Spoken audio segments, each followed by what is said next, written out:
Excuse me. Woo!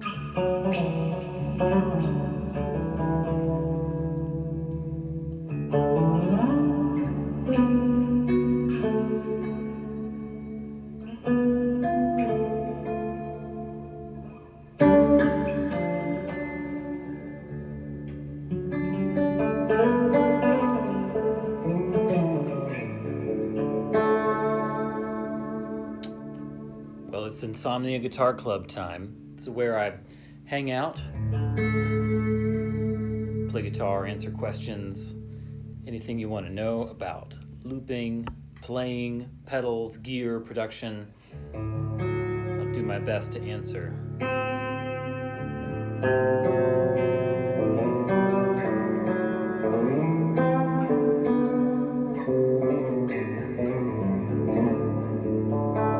First time I've touched a guitar today, no lie.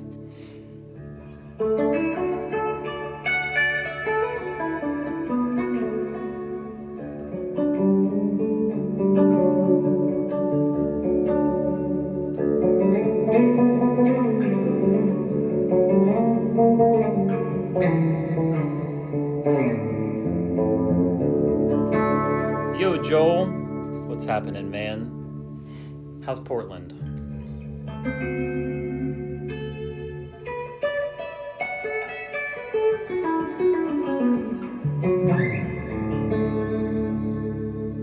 Just kind of getting myself acclimated to the guitar. I haven't touched it yet today.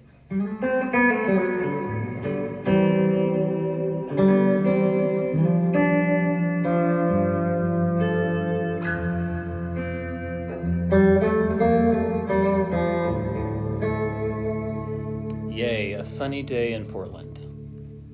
Makes me think of a Portlandia sketch. So, a couple things going on today. I actually have a little bit of an agenda for this evening's Insomnia Guitar Club.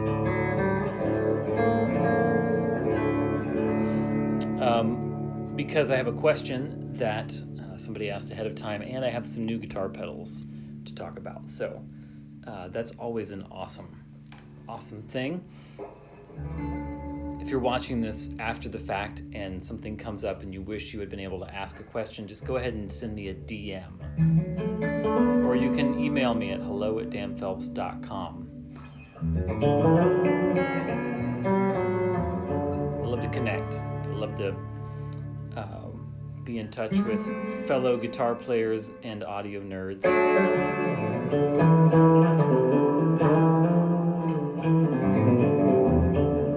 So the first thing, I had a question recently, and I feel like this is something that I address fairly often. The question was, should I buy a Chase Bliss Blooper? Now, I have a pleasant relationship with Chase Bliss. Super cool people, really like Joel and the little bit of time I've spent with him, and love what they do. In particular, the Blooper is my favorite thing of theirs. And so when someone asks, should I buy a Blooper? The answer is often yes. If you want to loop and do fun, experimental things with looping, it's a fantastic pedal. I actually really like it because it lives at this intersection where it can function both as a kind of a standard phrase looping pedal, like you might, think of like a TC Ditto, or I feel like I should make a little loop here while I'm talking. Like a TC Ditto, or, the green line 6.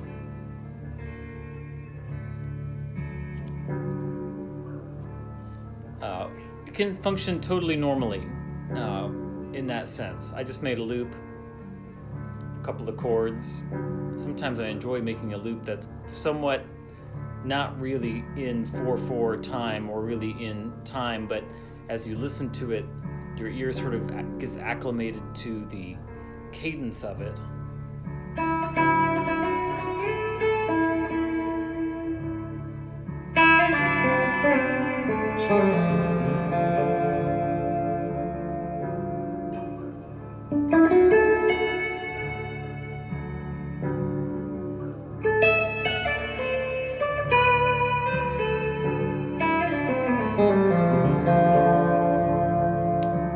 So it does wonderful things in the realm of being a really functional looper. Where it gets really fun for me, and the reason why I think that this pedal kind of stands out amongst looping pedals, is that it has all of these quote-unquote modifiers. You could think of them as effects that are sort of built into the Blooper, which it's just hanging out right down here, by the way. That guy right there. It has all of these effects that are built into it that you can then process the loop with, such as something like this.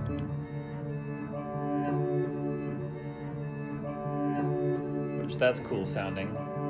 So I think the Blooper is a really fantastic practice tool and also kind of an inspiration tool for writing and generating ideas.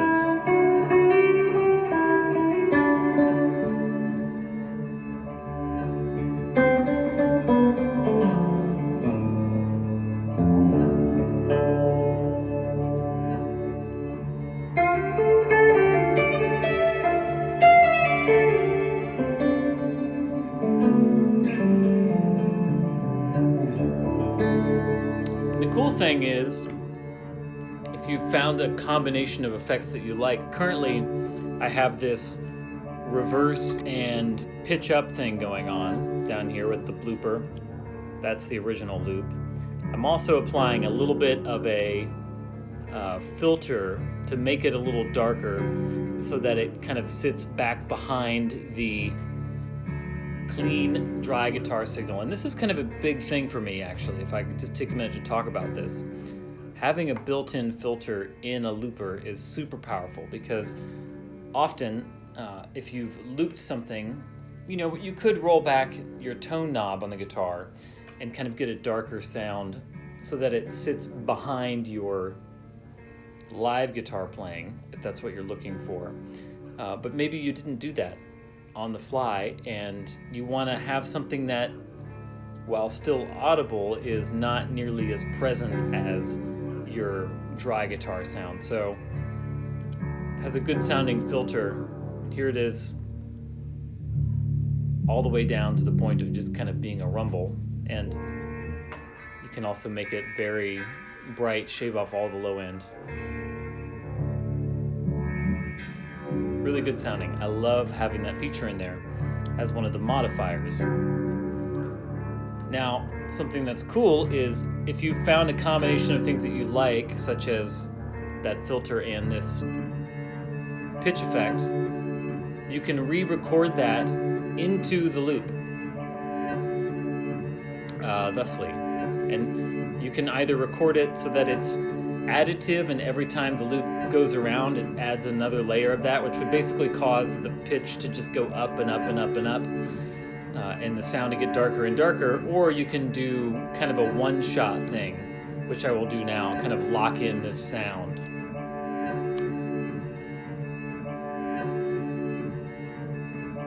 So now I've got that as my vibe.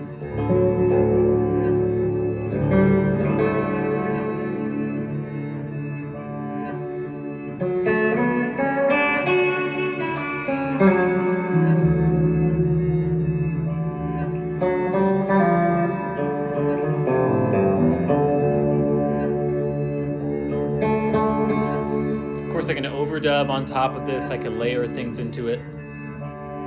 Something that not every looper has that I think is super cool is what they call the repeats control, which basically allows you, when the looper is in record mode, allows you to basically treat it more like a delay than a looper. You can let the things that are in the looper fade out and add new things over top, which is really cool for creating kind of washy, dreamy loop vibes and then psychedelically transitioning to something else. Maybe I can create a version of that here. Just erase the loop that was in there. Let's see if I can make something happen here.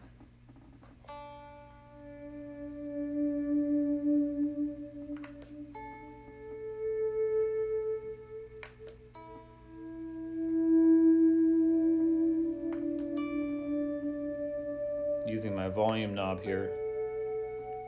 Normally I would be doing this with a volume pedal, but I'm just going to get a couple of different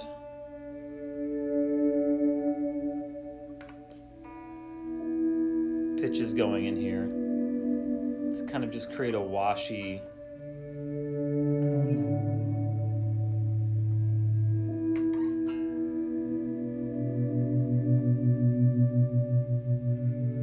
which is a really cool way to, it's kind of a cheat actually. If I'm having to compose something, I occasionally write music for picture or now these days for podcast stuff. Being able to, as quick as that was, it took me, I don't know, maybe 60 seconds to throw together this texture is an amazing jumping off point for writing, especially for things where the music is not necessarily the main thing. It's kind of the background for storytelling. But it's really cool for writing on top of some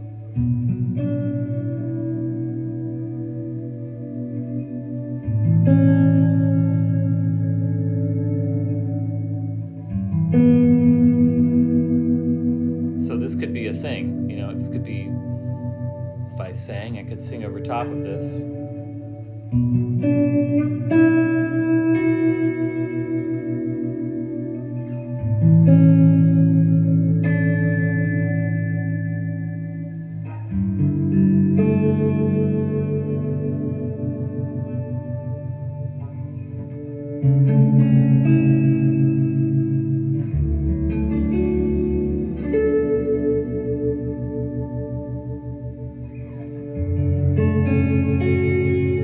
So, instant idea generator.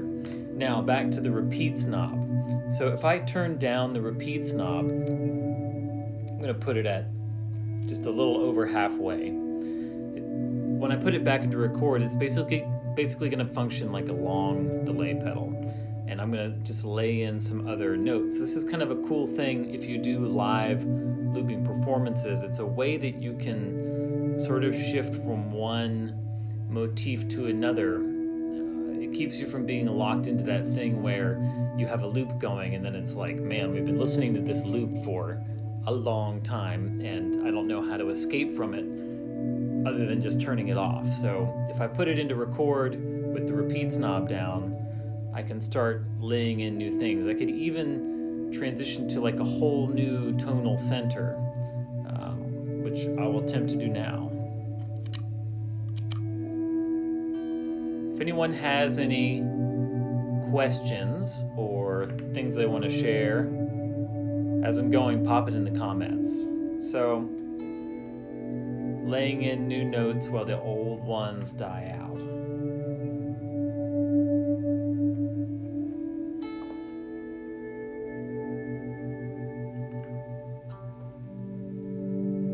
And I'm going to put a new bass note in underneath to kind of insinuate or enforce new harmonic idea.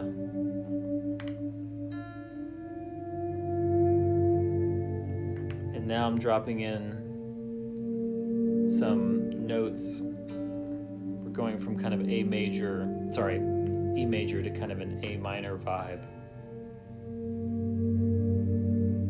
So I've just transitioned this thing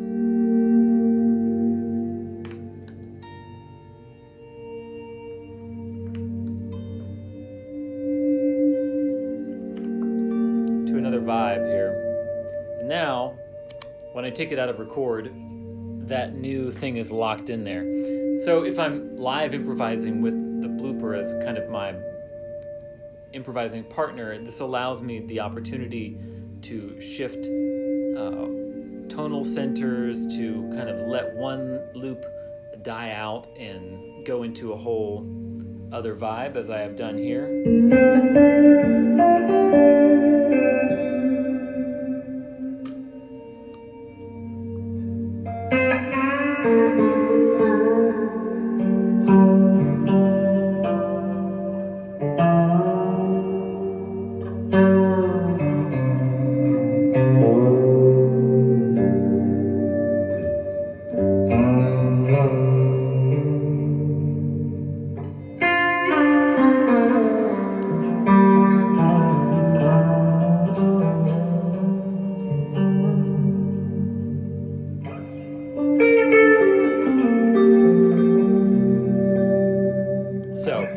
super powerful. A couple other things.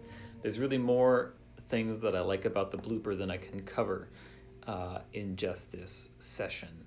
I actually did do a YouTube series that's a bit of an introduction to looping. If you search Dan Phelps on looping, you'll find that. I did that right when I got the Blooper because I felt like it was sort of a good timing to share some kind of looping 101 concepts when a lot of people were receiving their Blooper, and it's a very comprehensive little guy. So another cool thing about this repeats knob is that it can allow you to treat the Blooper as basically like a really weird delay pedal that somehow morphs into being a looper and then back and forth. So basically, I'm going to create an empty loop. I'm going to put this guy into record. There, I've created an empty loop. It's still in record. You can tell because the little red light is still on. And I have the repeats knob turned down to about halfway. And so if I start playing things, sometime later, they're going to come through as a delay.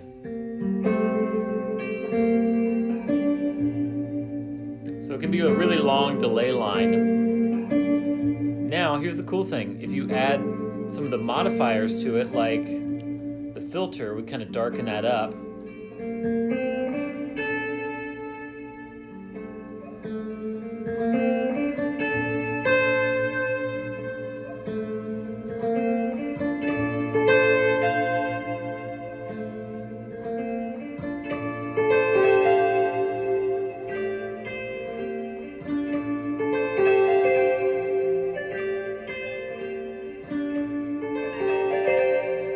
So you have this cool delay line. You can do the same thing with some of the pitch effects.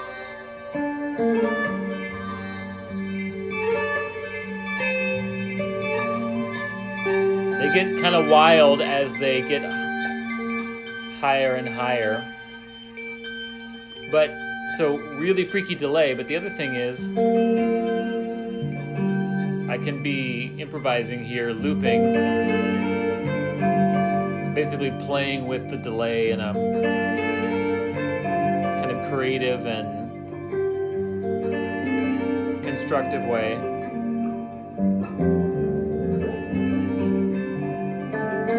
And then if I happen to capture something that I really like, I can either take the repeats knob all the way up or take it out of record, and now I've made a loop.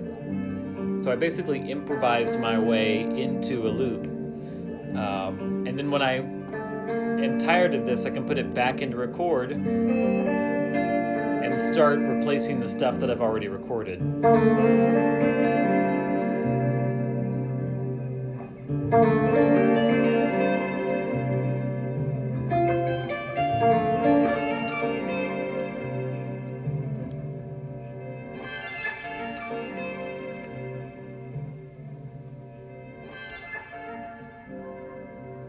Here's the other thing.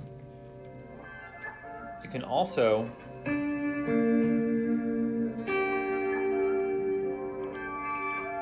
record the effects into the loop. As long as the Blooper's in record mode, that stuff gets printed onto your loop. So that's just kind of scratching the surface of why I think the Blooper is an incredible pedal. Chase Bliss is a really cool company. I love that they made this thing because it is both fairly intuitive and extremely powerful in terms of what you can get into with with looping. It's also small. It's on a piece of rack gear. I certainly haven't used every looper out there on the market, but I've done a fair amount of looping. It's kind of a major part of my creativity and production process, and I love having a pedal-based version of it that is so powerful and allows me to get into a lot of really creative spaces. So if anyone has any questions about that or anything related to looping, I'd love to answer that, but that's in response to someone asking me, should I buy a Blooper? Or often I get asked, what looper should I get? And as far as a full-featured looper.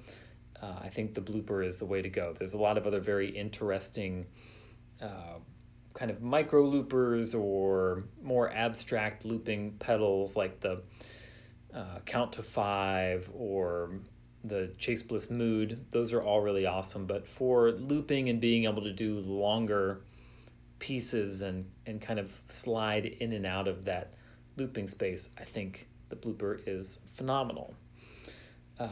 So that's the answer to that question.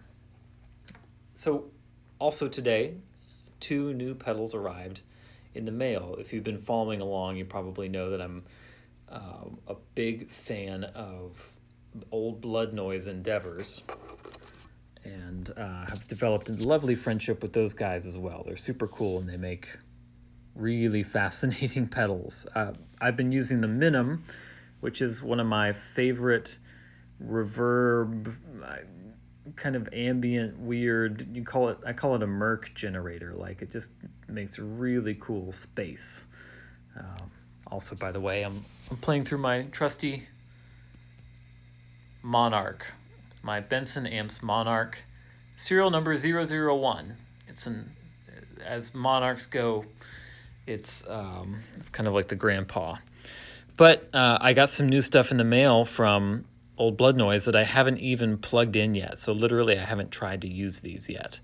The Visitor, I'm somewhat familiar with. It's a pretty quirky modulation kind of pedal, sort of flangey, but also the thing I love about Old Blood Noise is that they include all kinds of, basically, I think of them as like Easter eggs in their pedals. You'll turn a knob and it'll have one function for the first 3/4 of the travel of the knob, and in the last 1/4 it turns into some other thing, which is, I love that they do that. And then this is the Black Cap. I believe it's like an optical vibrato. So I don't know. I figured I'd turn them on. Should I? Probably. Let's check it out. I'm curious about the Black Cap. So I have not even turned off the Minim for a second. Let's see if we can get into something here.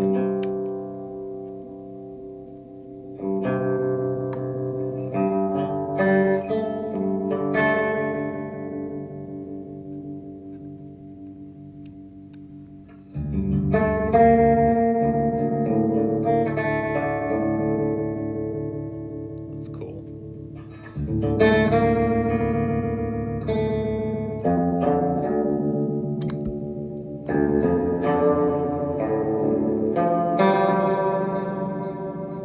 Dig that.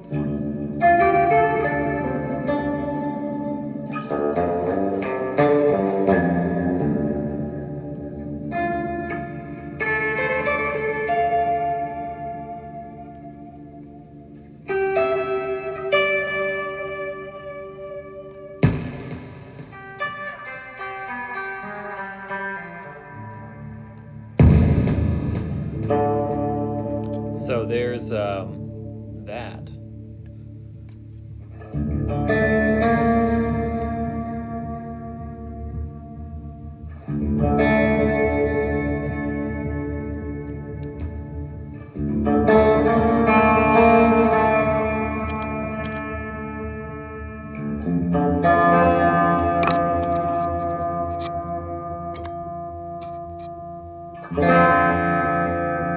So I believe what's going on with this pedal, it's brand new to me. I believe we have sort of a 2 tremolo or 2 vibrato situation going on here.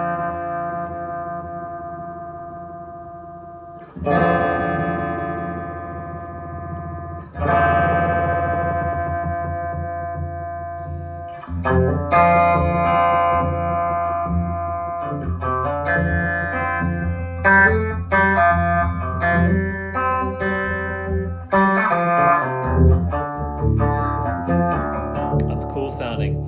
So it's got basically kind of a choppy sounding vibrato or tremolo, and more of a kind of swirly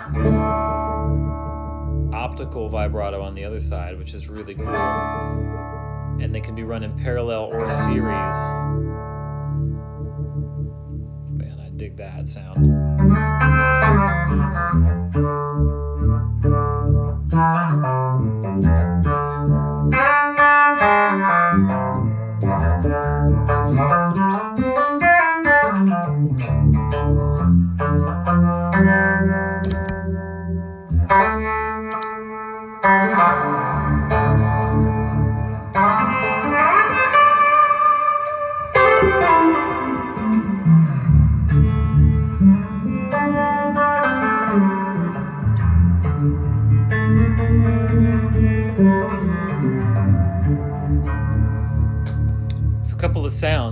Couple of questions. Love questions. If you have a question, drop it in the comments here. Velo Love says, Red Panda, this is the Old Blood Noise black cap. They have a white cap and a black cap, and I believe the black cap has their sort of optical vibrato vibe going on in it. I just got 2 new pedals in the mail today, and this is the first time I've plugged them in. So right now, it's the black cap. That's so good sounding. Oh my gosh.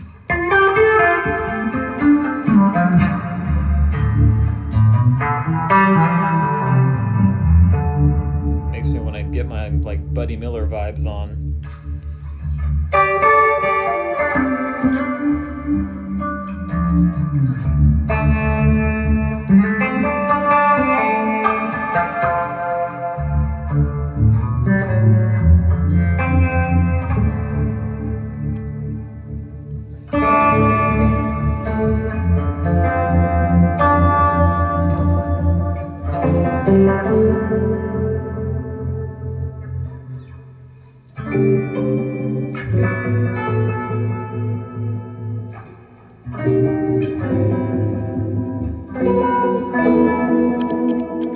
It's got a tap tempo. You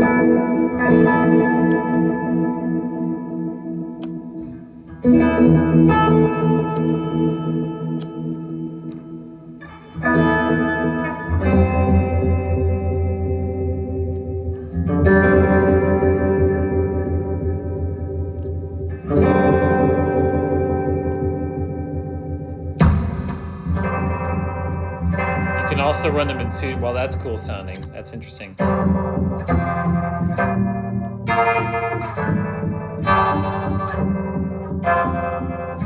Sounds like something's kind of broken, which is awesome. Okay, so that's the black cap.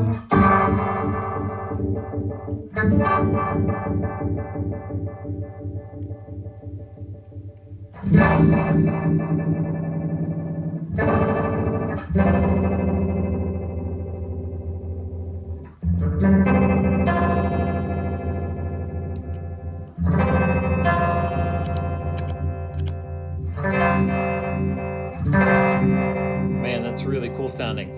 So I kind of have a choppy vibrato going into sort of a choppy tremolo going into a swirly vibrato sound here.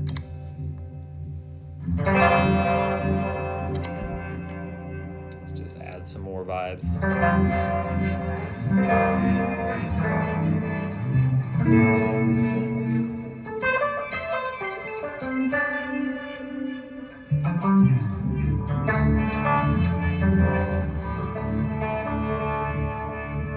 Yes, I'm into this.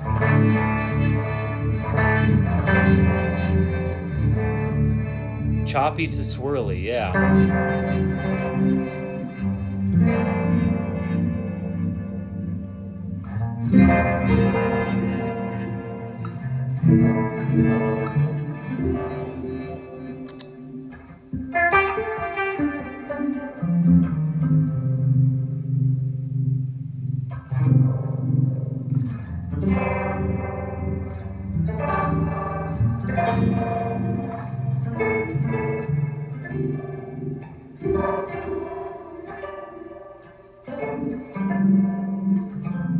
Okay, so that's the black cap. I'm going to have to spend some time on my own with that, but I know that this is going on my pedal board because I'm a huge fan of both tremolo and vibrato, so having a kind of weird combination of those things.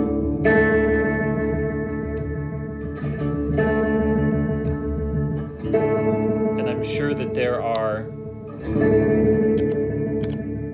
some secret things that this thing does that I don't know about yet.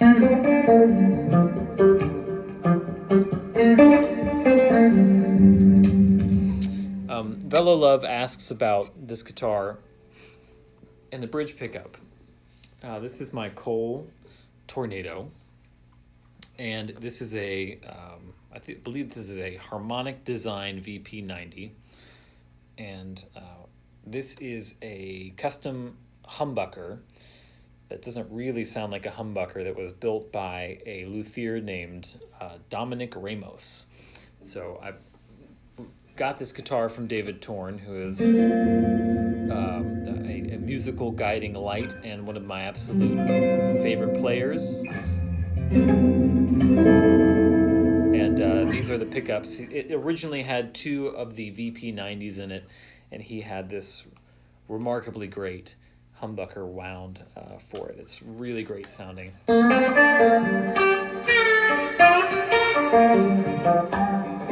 Almost sounds a little more Telly-ish than humbuckery.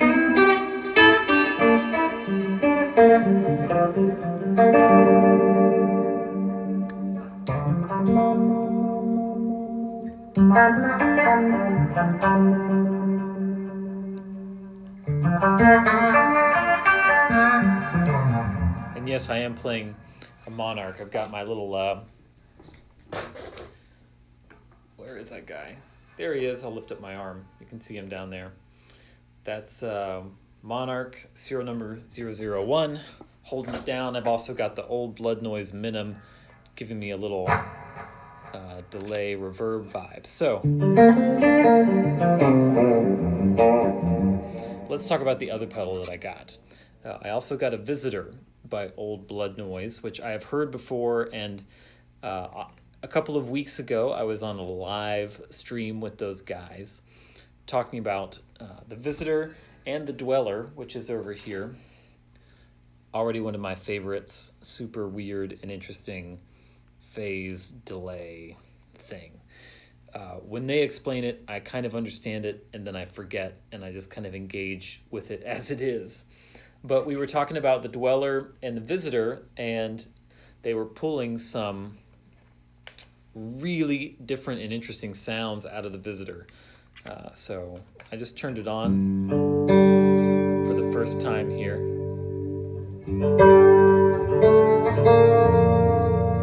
Got kind of a slow phase thing, kind of a flange vibe there. I mean, that sounds really good.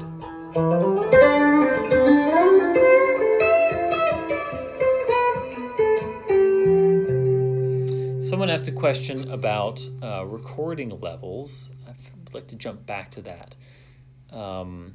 Recording everything direct these days, but what is your philosophy on recording volumes? So this is interesting because I also recently got, I'll talk about 2 things at the same time here. We'll play with the Visitor and I'll talk about recording. I recently got a number of questions about recording stuff. Recording solo electric guitar, how many mics I use on an amp when I'm recording. So I should mention here that I do have an online recording course. If you go to the link in my bio, I created a course for guitar players who want to record themselves at home, but they don't have much of a background or much of any background in recording techniques. And it can kind of be a lot to process to get over the hump of getting to the point where you're kind of confident and you have enough command of recording techniques to consistently get good sounds and troubleshoot things. So I created a course. You can find it at the link in my bio. I record a lot of stuff direct these days as well. It feels weird to talk without something going on, so I'm going to loop.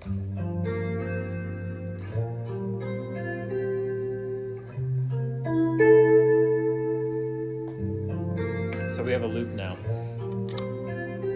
Isn't that nice? I do a lot of direct recording these days. It's convenient, it's fast, it sounds really good, and there's a bazillion different ways to get it done. Everyone's making a cool modeler or some kind of direct recording device.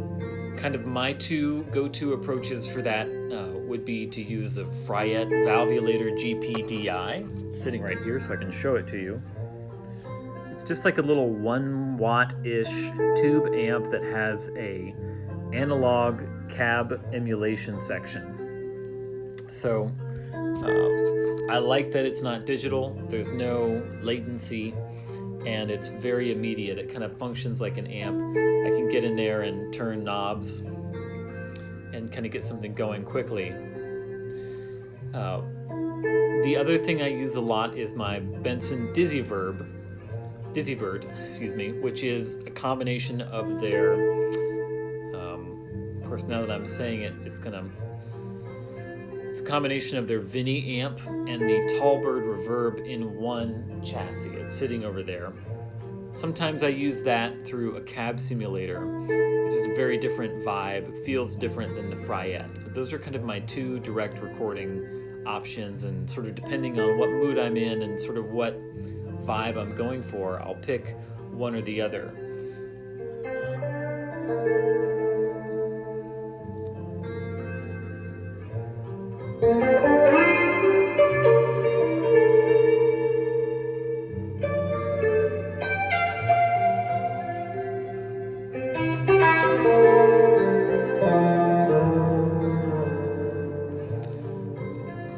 However, I do enjoy recording amps, and kind of my go-to setup for recording an actual guitar amp is a Shure SM7B.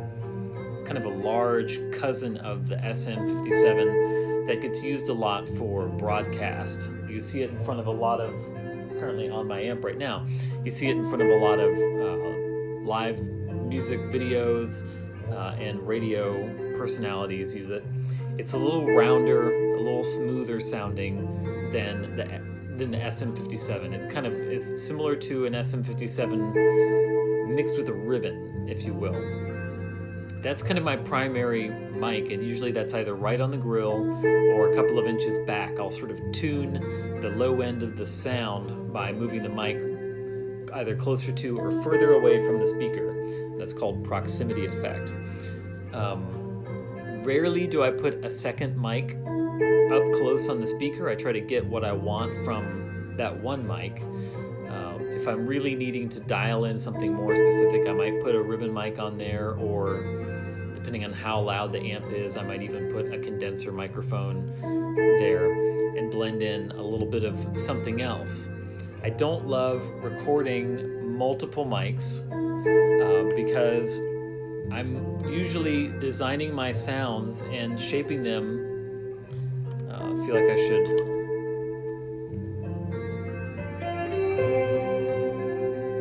do something different with my loop.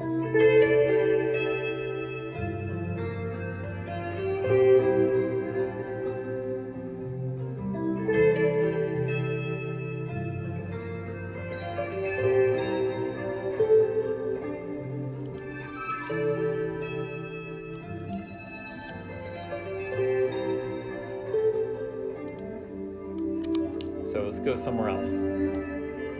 Cool. Created a much more abstract loop now. I tend to do one mic at a time because having more than one mic means more decisions later. And I might shape the guitar sound in response to the sound I'm getting out of the amp through that one mic, but if someone changes it up later, it'll be a completely different thing. So if I record two mics, I'll generally settle on a blend once the part's recorded and then print that to another track.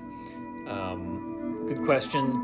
Belmont Stoop says, do I generally aim the mic at the center of the speaker or off center? I would kind of start somewhere in between and then move the mic around for the flavor I'm looking for. As you move it out closer to the edge of the cone, it gets a little brighter. As you move it more towards the center, there's more bass.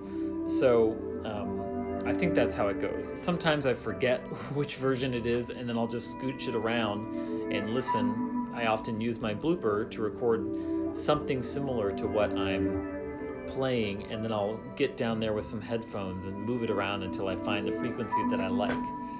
But it's often straight in the middle of the cab or a little bit off to the side, because it gets a little too dark if I move it all the way to the edge.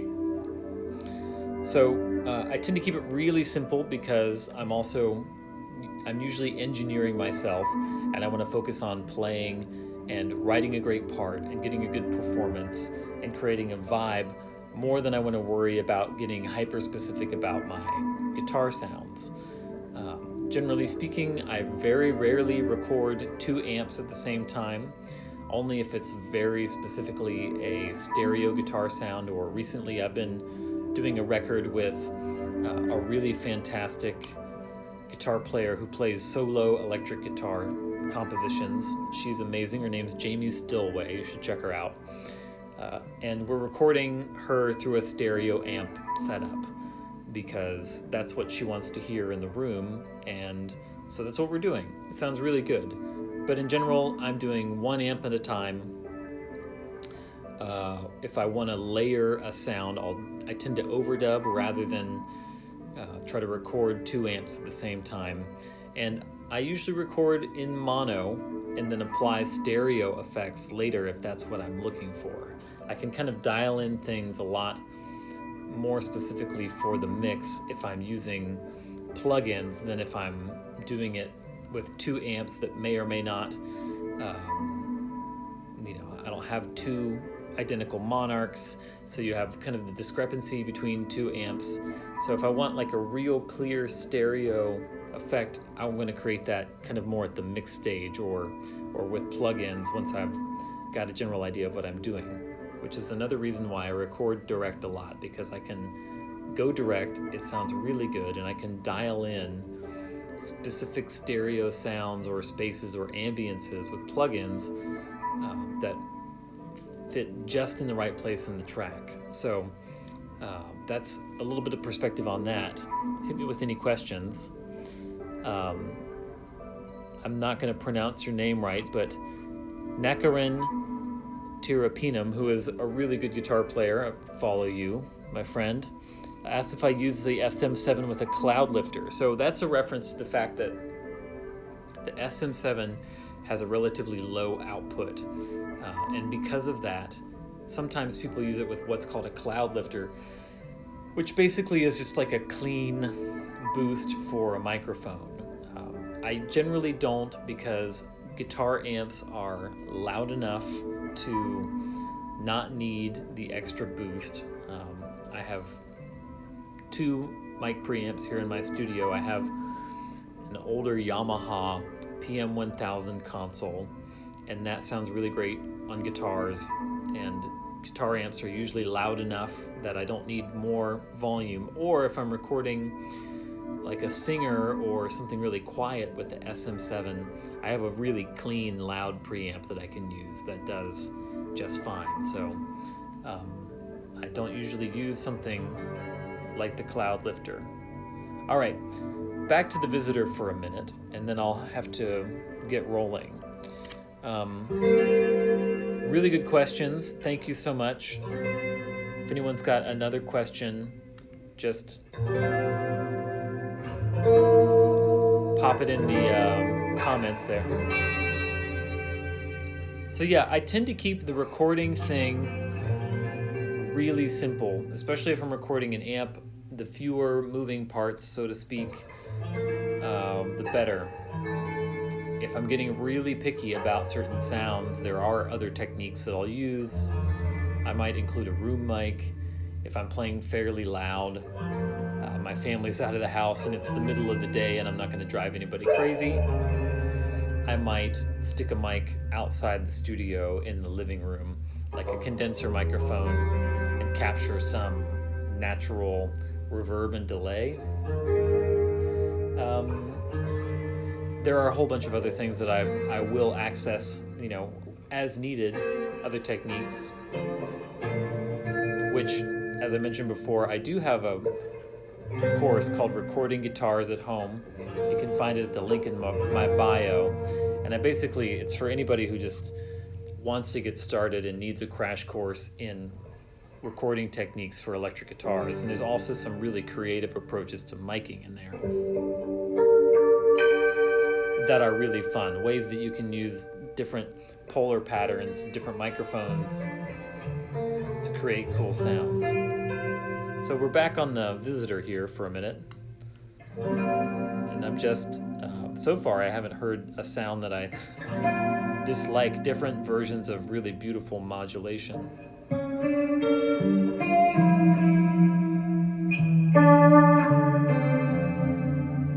It's kind of putting me in mind of like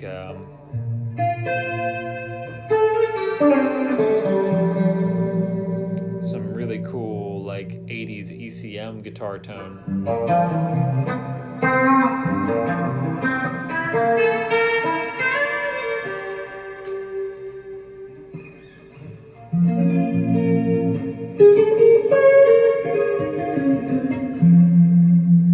It's really cool.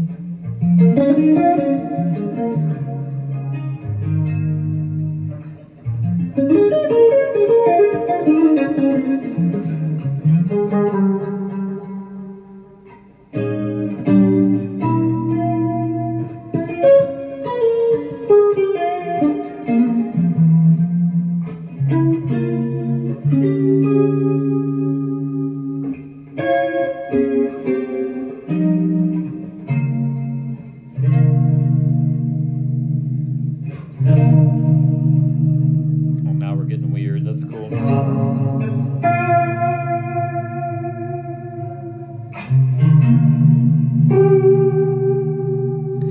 Here's what I love is when a pedal immediately makes me think of playing a certain way, like hearing the way that kind of waves that top note.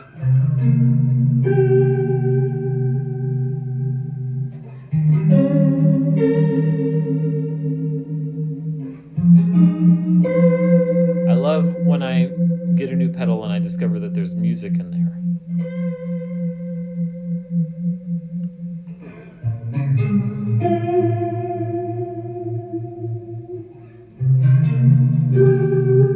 Absolutely, Joel and Ghost Oak, it is my pleasure.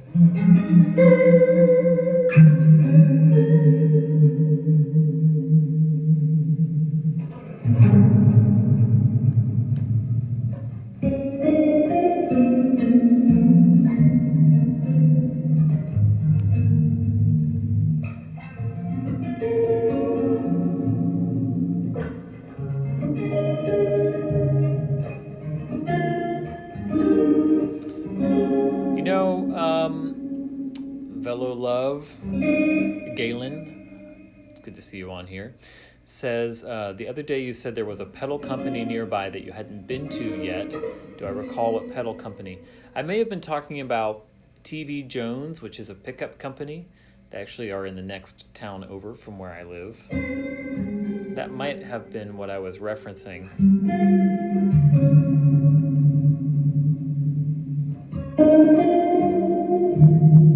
Wow, that's cool sounding. TV Jones is a really great pickup builder. There's a lot of, here in the Pacific Northwest though, there are a ton of really phenomenal pedal makers. Like Portland is, you can't throw a guitar pedal without hitting a guitar pedal company in Portland. What do we have up here? We have Recovery Effects. They do really beautiful things up here in the Seattle area. We have Varellin amps. They make cool distortion and fuzz pedals as well.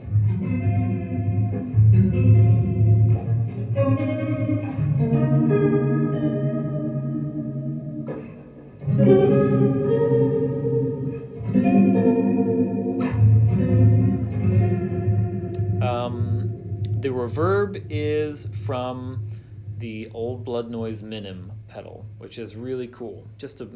Talked about it before, but one thing I love is that the reverb on this has a modulation control that moves from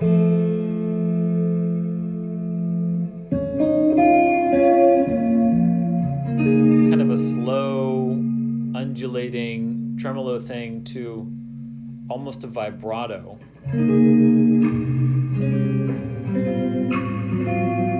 Which I love. I love the Fender amps, like the kind of 60s era Princetons. I think those are the ones where I think it's bias modulation tremolo they have, where the Alex would actually probably know the answer to this, but the tremolo is actually created by moving the bias of the amp, which creates a really cool sort of post reverb tremolo effect.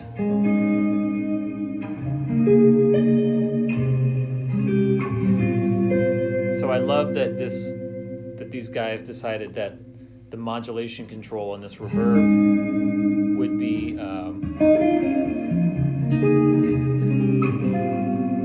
this kind of weird vibrato thing. I dig that.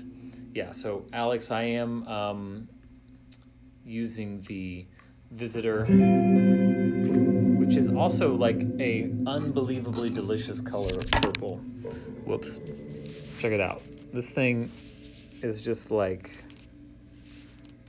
kind of want to eat it. This has been really fun. Gone a little longer than usual, but that's kind of cool. Okay, last couple of questions. Stomp boxes versus plugins for recording, specifically for reverb. The answer is yes, both. It just depends. If I want, sometimes I will have multiple reverbs going on. I definitely use the Minim if I want more of an amp. There's definitely something about a reverb in front of your amp being colored by the speaker. And especially if you run your amp at kind of the edge of breakup, you get some really interesting interactions between those two things. If you think about, like, basically I think of it as like Johnny Greenwood in the 90s, like the Benz running delay and reverb in front of an amp can be a really cool sound where it sort of sounds like things are falling apart. So I definitely do that. If I'm wanting something though that's very big and spacious, I will either do that from recording direct. I have a Lexicon PCM81 rack unit that I'll use sometimes for just that classic kind of shiny studio reverb. And I also use a lot of reverb plugins. My favorites are Valhalla DSP, very affordable, stupidly great reverbs. There is one called the Shimmer Reverb, which is kind of a Brian Eno-esque pitch reverb thing. Really beautiful. Can also be used to kind of create that sort of effect of when you put something heavy on a sustain pedal of a piano and play a guitar amp nearby, and you get that sort of reverb that's tuned because the piano is resonating to the pitches that you've played. You can kind of get that vibe. Valhalla also makes a great reverb called Vintage Verb. I haven't tried Supermassive yet, so I need to go there for sure. And the other one is the Nunaber Wet Reverb plugin is also fantastic. Sounds half the time I turn that on and just its sort of default setting is great, but I love that as well. So it just depends on the purpose. Sometimes I want to have the sound of the reverb coming through the guitar speaker because that creates a certain feeling. And sometimes I want to generate a bigger stereo effect, in which case I'll do that in the box. So there's many different ways of skinning the same cat until there's not a cat left. So well, this has been delightful.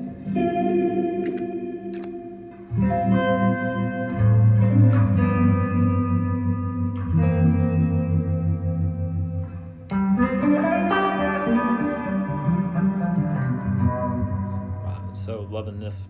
Loving the black cap right now.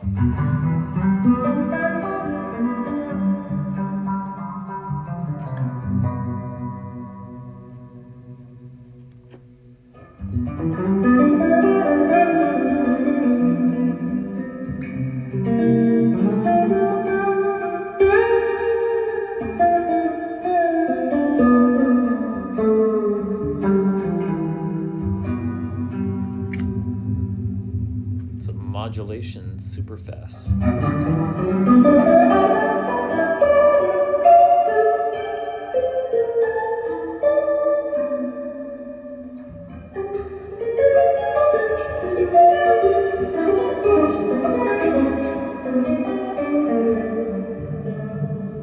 So, yeah, that's going to be about it for me tonight.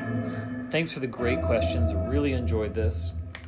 If you come up with any other questions, I'll put my loop back on here. Send me a DM here on Instagram, or send me an email at hello@danphelps.com. If you would like to get weekly emails from me where I talk about music, creativity, mindset, recording, looping, kind of all of that sort of stuff, I would love to share that with you. Just send me a DM with your email address and I'll pop you on the list. Man, it's been delightful. Don't step on the wrong button. See everybody on Thursday. Hope you have a great night and a great rest of your week, and see you soon. Bye.